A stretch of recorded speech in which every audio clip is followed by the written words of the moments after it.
Obesity is a very evident problem in today's world, especially America. Unless you live under a rock, you've probably noticed it, and if you haven't, you've probably noticed the big changes that government, school, restaurants, and big-time food manufacturers have been making.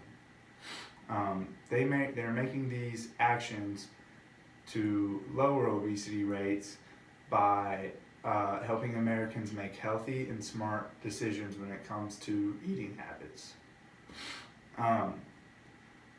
In the article by George Mensa and others, Law as a Tool for Preventing Chronic Diseases, the development and implementation of legal frameworks could broaden the range of effective public health strategies and provide valuable tools for the public health workforce.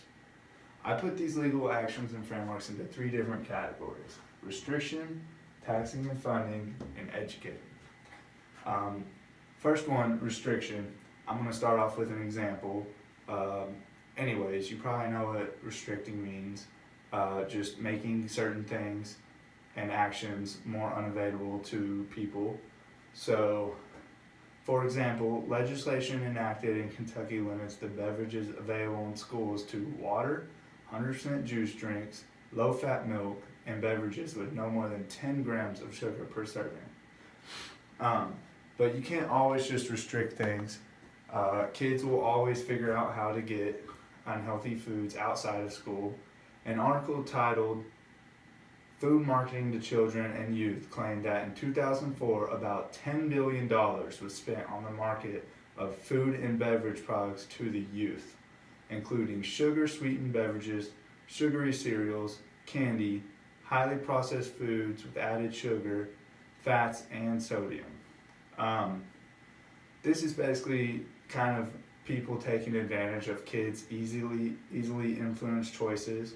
And so what they could do is the FCC could also use their fairness doctrine, which is the same one that prevents tobacco advertisements to the youth, and start banning unhealthy foods from advertising to the youth and influencing them to buy their product, and in the end making bad eating choices, especially in such young kids. The second one is taxing and funding. The government has a lot of power in influencing certain markets through funding and taxing. So basically, the theory about this is if the government decides to tax items used to make unhealthy foods, especially ones that are cheaper than healthier alternatives, they can even the playing field in those markets. This would essentially make high-calorie items less available to people. An example I picked up from the AmericanFarmlandTrust.com is the Farm Bill. This bill provided $1.3 billion in funding over 10 years for farmers who grew fruits, vegetables, and nuts. This makes healthy options more available and substantially cheaper to consumers. The Farm Bill also provides states with around $500 million to provide a fresh fruit or vegetable snack in school lunches. This can, in the end, make Americans have better eating habits and make smarter choices when it comes to eating by making those foods a little more available to them than the unhealthy alternatives. The third approach is education.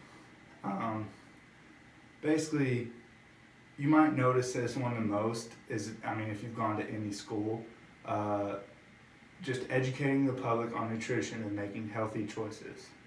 Knowledge on good eating habits can come from many places. It can come from the required classes in schools about nutrition, a poster on the wall, or even the label of the food you eat.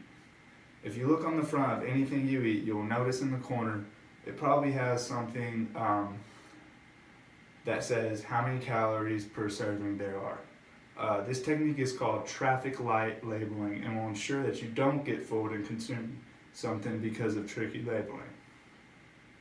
Through restriction, funding, taxing, and education, the government is taking strides towards lowering obesity rates. America has reached a point where it would take everyone being involved to change this epidemic. Now all we can do is wait and see if these methods pay off. Thank you.